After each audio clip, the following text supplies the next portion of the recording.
శ్రీ సాయినాథాయ నమః.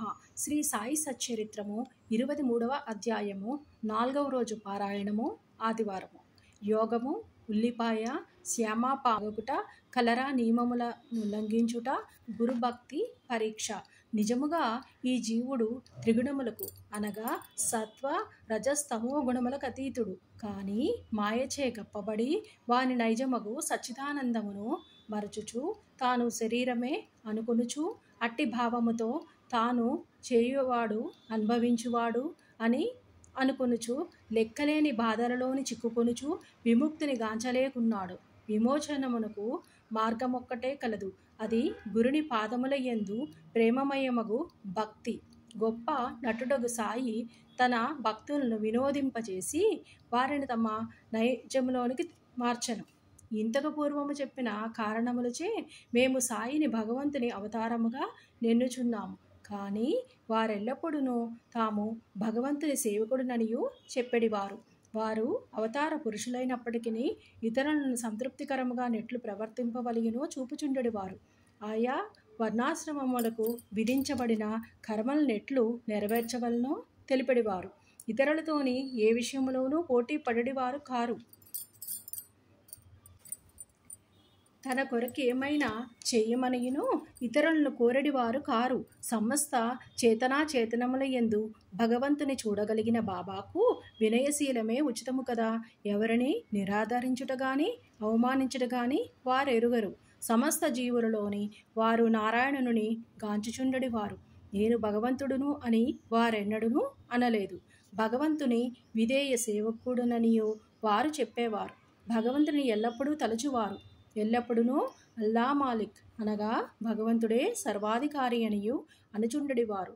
మేమితర యోగులు నెరుగము. వారెట్లు ప్రవర్తింతురో ఏమి చేసెదరో ఎట్లు తినెదరో తెలియదు. భగవత్ కటాక్షముచే వారవతరించి అజ్ఞానులకు బద్ధజీవులకు విమోచనమును కలుగజేసెదరనియు మాత్రమే ఎరుగుదుము. మన పుణ్యమేమైనా ఉన్నచో మహాత్ముల కథలను లీలలను వినుటకు కుతూహలము కలుగును. లేనిచో అట్లు జరగదు. ఇక ఈ అధ్యాయములోని ముఖ్య కథలను చూచెదము. యోగము ఉల్లిపాయ. ఒకనాడు యోగాభ్యాసము చేయు సాధకుడొకడు నానాసాహెబ్ చంద్రోర్కర్తోని కలిసి షిరిడీకి వచ్చెను. అతడు యోగశాస్త్రములకు సంబంధించిన గ్రంథములన్నీయును చదివెను. తుదకు పతంజలి యోగశాస్త్రములు కూడా చదివెను. కానీ అనుభవమేమియును లేకుండెను. అతడు మనస్సును కేంద్రీకరించి సమాధి స్థితిలో కొంచెము సేపైనా ఉండలేకుండెను. సాయిబాబా తన ఎడ ప్రసన్నులైనచో చాలాసేపు సమాధిలోని ఉండుట నేర్పెదరనియు అతడు అనుకొనెను. ఈ లక్ష్యముతో అతడు షిరిడీకి వచ్చెను. అతడు మసీదునకు పోయి చూచేసరికి బాబా ఉల్లిపాయతో రొట్టె తినుచుండెను. దీనిని చూడగానే అతనికి మనస్సున ఒక ఆలోచన మెదిలెను. రుచిలేని రొట్టెను పచ్చి ఉల్లిపాయతో తినువాడు నా కష్టములను ఎట్లు తీర్చగలడు, నన్నెట్లు ఉద్ధరించగలడు? సాయిబాబా అతని మనస్సున మెదిలిన ఆలోచనను గ్రహించి నానాసాహెబ్తోనే ఇట్లనియను. నానా, ఎవరికైతే ఉల్లిని జీర్ణించుకుని శక్తి కలదో వారే దానిని తినవలెను. ఇది విని యోగి ఆశ్చర్యపడెను. వెంటనే బాబా పాదములపై పడి సర్వస్య శరణాగతి చేసెను. స్వచ్ఛమైన మనస్సుతోని తన కష్టములను తెలిపి ప్రత్యుత్తరములను బడసెను. ఇట్లు సంతృప్తి చెంది ఆనందించిన వాడై బాబా ఊదీ ప్రసాదముతో ఆశీర్వచనములతోనే షిరిడీ విడిచెను. పాముకాటి నుండి శ్యామాను కాపాడుట. ఈ కథను ప్రారంభించక పూర్వము హేమాడ్ పంతు జీవుని పంజరములోని ఉన్న రామచిలుకతోని సరిపోల్చవచ్చుననేరు. రెండునూ బంధింపబడియే ఉన్నవి. ఒకటి శరీరములోను, రెండవది పంజరమును. రెండునూ తమ ప్రస్తుత స్థితియే బాగున్నదనియు అనుకొనుచున్నవి. సహాయకుడు వచ్చి వానిని బంధముల నుంచి తప్పించగానే వానికి నిజము తెలియను. భగవత్ కటాక్షముచే గురువు వచ్చి వారి కండ్లను తెరిపించి బంధ విముక్తులను చేసినప్పుడు వారి దృష్టి అన్నింటికంటే గొప్ప స్థితి వైపు పోవును. అప్పుడే గతించిన జీవితము కంటే రానున్నది గొప్పది అనియు గ్రహింతురు. గత అధ్యాయములోని మిరీకర్కు రానున్న అపాయము కనిపెట్టి దాని నుంచి అతనిని తప్పించిన కథ వింటిని. అంతకంటే ఘనమగు కథను ఇచ్చట వినెదను. ఒకనాడు శ్యామ అను విషసర్పము కరచెను. అతని చిటికెడు వేలును పాము కరచుటచే శరీరములోనికి విషము వ్యాపింప మొదలెడెను. బాధ ఎక్కువగా ఉండెను. శ్యామ తాను మరణించదుననియు అనుకొనెను. స్నేహితులు అతని విరోబా గుడికి తీసుకొని పోవ నిశ్చయించిరి.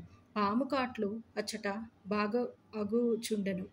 కానీ శ్యామ తన విరోబా అగు బాబా వద్దకు పరిగెడెను. బాబా అతనిని చూడగానే కోపముతోని వారిని తిట్టనారంభించెను. ఓరి పిరికి పురోహితుడా, పైకెక్కవద్దు, ఎక్కితివో ఏమగునో చూడు మని బెదిరించుచు తరువాత ఇట్లు గర్జించెను. పో, వెడలి పొమ్ము, దిగువకు పొమ్ము. బాబా ఇట్లు కోపోద్దీపితుడగుట చూచి శ్యామ మిక్కిలి విస్మయమందెను, నిరాశ చెందెను. అతడు మసీదును తన ఇల్లుగా, బాబా తన ఆశ్రయముగా భావించుచుండెను. బాబా తననట్లు తరిమివేసినచో తానెక్కడకు పోగలడు?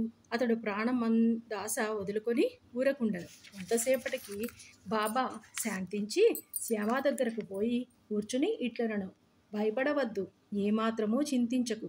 ఈ దయామయుడైన ఫకీరు నిన్ను తప్పక రక్షించును. ఇంటికి పోయి ఊరక కూర్చుండము, బయటకి పోవద్దు. నాయందు విశ్వాసముంచుము, భయపడకుము, ఆందోళన పడవద్దు. ఇట్లని శ్యామాను ఇంటికి పంపించను.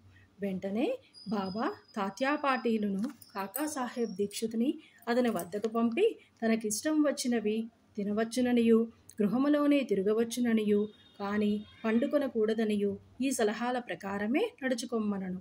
కొద్ది గంటలలోనే శ్యామ బాగుపడెను. ఈ పట్టున జ్ఞప్తి ఎందించుకొలసిన దేవనగా బాబా పలికిన 5 అక్షరముల మంత్రము, పో, వెడలిపొమ్ము, క్రిందకు దిగు, శ్యామాను ఉద్దేశించినది కాక విషమును ఆజ్ఞాపించిన మాటలు. ఆ విషము పైకి ఎక్కరాదనియు అది శరీరమంతటియును వ్యాపించరాదనియు బాబా ఆజ్ఞాపించిరి. మంత్రములలోని ఆరితేరిన తక్కిన వారి వలె వారే మంత్రమును ఉపదేశించవలసిన అవసరము లేకుండెను. మంత్రబియ్యము కానీ తీర్థము కానీ ఉపయోగించవలసిన అవసరము లేకుండెను. శ్యామా జీవితమును రక్షించుటలో వారి పలుకులే అత్యంత శక్తివంతములైనవి. ఎవరైనా ఈ కథ గాని ఇంకా ఇతర కథలు గాని వినునచో బాబా పాదముల యందు స్థిరమైన నమ్మకము కలుగును. మాయయను మహాసముద్రమును దాటుటకు బాబా పాదములను హృదయములలోనే ధ్యానించవలెను. కలరా రోగము. ఒకప్పుడు షిరిడీలోని కలరా భయంకరముగా చెలరేగుచుండెను. గ్రామవాసులు మిక్కిలి భయపడిరి. వారితరులతోని రాకపోకలు మానిరి. గ్రామములోని పంచాయతీ వారు సభ చేసి 2 అత్యవసరమైన నియమములను చేసి కలరా నిర్మూలించ ప్రయత్నించిరి. అవి ఏమనగా, 1 కట్టెల బండ్లను గ్రామంలోనికి రానియ్యకూడదు, 2 మేకను గ్రామంలోని కోయరాదు. ఎవరైనా వీరిని ధిక్కరించినచో వారికి జరిమానా వేయవలెననియు తీర్మానించిరి. బాబాకి దంతయును వట్టి చేదస్తమనియు తెలియను. కాబట్టి బాబా ఆ చట్టములను లక్ష్య పెట్టలేదు. ఆ సమయంలోని కట్టెల బండి ఒకటి ఊరిలోనికి ప్రవేశించుచుండెను. ఊరిలోని కట్టెలకు కరువున్నదనియు అందరికీ తెలియను. అయినప్పటికీ కట్టెల బండిని తరిమివేయుటకు ప్రయత్నించుచుండిరి. బాబా ఆ సంగతి తెలుసుకుని అచ్చటికి వచ్చి కట్టెల బండిని మసీదునకు తీసుకుని పొమ్మని ఉత్తర్వు ఇచ్చెను. బాబా చర్యకు వ్యతిరేకముగా చెప్పుటకు ఎవ్వరికనూ సాహసించలేదు. దుని కొరకు కట్టెలు కావలసి ఉండెను కనుక బాబా కట్టెలు కొనెను. నిత్యాగ్నిహోత్రి వలె బాబా తన జీవితమంతయును దునిని వెలిగించియే ఉండెను. అందులోకైన వారికి కట్టెలకు అవసరము కనుక వాటిని నిల్వ చేయువారు బాబా గృహము అనగా మసీదు ఎప్పుడునూ తెరిచి ఉండేది. ఎవరైనా పోవచ్చును. దానికి తాళము గాని చెవి గాని లేదు. కొందరు తమ ఉపయోగం కొరకు కొన్ని కర్రలను తీసుకుని పోవువారు. అందుకు బాబా ఎప్పుడునూ గొణుగు కొనలేదు. ఈ ప్రపంచమంతయును దేవుడే ఆవరించి ఉండుటచే వారికి ఎవరి యందునూ శత్రుత్వం ఉండేది కాదు. వారు పరిపూర్ణ విరాగులైనప్పటికీ సాధారణ గృహస్థులకు ఆదర్శముగా నుండుటకై ఇట్లు చేయుచుండెడివారు. గురుభక్తిని పరీక్షించుట. 2వ కలరా నిబంధనలను బాబా ఎట్లు ధిక్కరించెనో చూతము. నిబంధనముల్లోని ఉన్నప్పుడెవరునూ ఒక మేకను మసీదునకు తెచ్చిరి. ఆ ముసలి మేక దుర్బలముగా చావుకు సిద్ధముగా నుండెను. ఆ సమయమున మాలేగాం ఫకీర్ పీర్ మహమ్మద్ ఉరఫ్ బడే బాబా అచటనే ఉండెను. సాయిబాబా దానిని ఒక కత్తివ్రేటుతో నరికి బలివేయమనియు బడే బాబాకు చెప్పెను. ఈ బడే బాబా యందు సాయిబాబాకు ఎక్కువ గౌరవము. ఆయనను ఎల్లప్పుడూ సాయిబాబా తన కుడివైపున కూర్చునబెట్టుకొనెడివారు. చిలుము బడే బాబా పీల్చిన పిదప సాయిబాబా పీల్చి ఇతరులకు ఇచ్చడివారు. మధ్యాహ్న భోజన సమయమునందు సాయిబాబా సాదరముగా బడేబాబాను పిలిచి ఎడమ ప్రక్కన కూర్చుండబెట్టుకున్న పిమ్మట భోజనము ప్రారంభించువారు. దక్షిణ రూపముగా వసూలైన పైకము నుంచి ఆయనకు దినమొక్కంటికి 50 రూపాయలు సాయిబాబా ఇచ్చుచుండడివారు. బడేబాబా పోవునప్పుడు 100 అడుగుల వరకు సాయిబాబా వెంబడించువారు. అట్టిది బాబాకు వారికి గల సంబంధము. సాయిబాబా వారిని మేకను నరుకుమని అనగా అనవసరముగా దానిని చంపనేలా అని బడేబాబా నిరాకరించను. అప్పుడు సాయిబాబా శ్యామాను ఆ పని చేయమనను. అతడు రాధాకృష్ణమాయి వద్దకు పోయి కత్తిని తెచ్చి బాబా ముందు పెట్టను. ఎందులకు కత్తిని తెప్పించిరో తెలుసుకొనన పిమ్మట రాధాకృష్ణమాయి దానిని తిరిగి తెప్పించుకొనను. ఇంకొక కత్తి తెచ్చుటకు శ్యామా పోయెను. కానీ వాడా నుంచి త్వరగా రాలేదు. తరువాత కాకాసాహెబ్ దీక్షిత్ వంతు వచ్చెను. వారు మేలిమి బంగారమే కానీ దానిని పరీక్షించవలయను. ఒక కత్తి తెచ్చి నరకమనియు బాబా ఆజ్ఞాపించను. అతడు సాటేవాడాకు పోయి కత్తిని తెచ్చెను. బాబా ఉత్తరవు కాగానే దానిని నరుకుటకు సిద్ధంగా నుండెను. అతడు స్వచ్ఛమైన బ్రాహ్మణ కుటుంబంలోని పుట్టి చంపుట అన్నది ఎరుగకుండిరి. హింసించు పనులను చేయు ఎందిష్టము లేనివాడైనప్పటికీ మీకను నరుకుటకు సంసిద్ధుడయ్యను. బడేబాబాను మహమ్మదీయుడే ఇష్టపడనప్పుడు ఈ బ్రాహ్మణుడు ఎలా సిద్ధపడుచున్నాడనియో అందరూ ఆశ్చర్యపడుచుండిరి.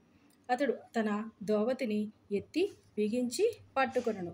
కత్తిని పైకెత్తి బాబా ఆజ్ఞకై ఎదురు చూచుచుండెను.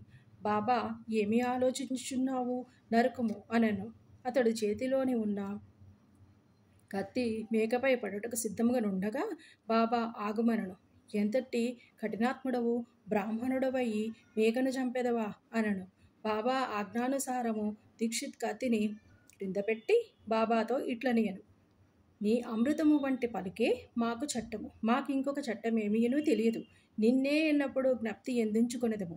మీ రూపమును ధ్యానించుచు రాత్రింబవళ్ళు నీ ఆజ్ఞను పాటింతుము. అది ఉచితమా కాదా అన్నది మాకు తెలియదు. దానిని మేము విచారించము. అది సరి అయినదా కాదా అని వాదించము, తర్కించము. గురువు ఆజ్ఞ అక్షరాలా పాటించుటయే మా విధి, మా ధర్మము. బాబా తామే మేకను చంపి బలి వేసేదననియూ చెప్పిరి. మేకను తకియా అను చోట చంపటకు నిశ్చయించిరి. ఇది ఫకీరులు కూర్చొని స్థలము. అచటికి దానిని తీసుకుని పోవునప్పుడు మార్గమధ్యమున అది ప్రాణములు విడిచెను. శిష్యులు ఎన్ని రకములో చెప్పుచు ఈ అధ్యాయము హేమాడ్ పంతు ముగించుచున్నారు. శిష్యులు 3 రకములు. 1 ఉత్తములు, 2 మధ్యములు, 3 సాధారణులు. గురువులకి ఏమి కావలియునో గుర్తించి వెంటనే వారు ఆజ్ఞాపించక పూర్వమే దానిని నెరవేర్చువారు ఉత్తమ శిష్యులు. గురుని ఆజ్ఞానుసారం ఆలసింపక అక్షరాల నెరవేర్చువారు మధ్యములు. 3వ రకముల వారు అడుగడుగునకు తప్పులు చేయుచు గురుని ఆజ్ఞను వాయిదా వేసెదరు. శిష్యులకు దృఢమైన నమ్మకం ఉండవలయును. తోడుగా బుద్ధి కుశలత యోరిమి ఉన్నచో అట్టివానికి ఆధ్యాత్మిక పరమావధి దూరము కాదు. ఉచ్ఛ్వాస నిశ్వాసల యందు బంధించుట గాని హఠయోగము గాని ఇతర కఠినమైన సాధనలన్నీయును అనవసరము. పైన చెప్పిన గుణములను అవలవరుచుకున్నచో వారు ఉత్తరోత్తరోపదేశములకు అర్హులగుదురు. అప్పుడు గురువు తటస్థించి జీవిత పరమావధిని పొందుటకై ఆధ్యాత్మిక మార్గమును నడిపింతురు. వచ్చే అధ్యాయములోని బాబా యొక్క హాస్యము, చమత్కారములను గూర్చి చెప్పుకుందాం. శ్రీ సాయి నాథాయ నమః. 23వ అధ్యాయము సంపూర్ణము. సద్గురు శ్రీ సాయి నాథార్పణమస్తు. శుభం భవతు.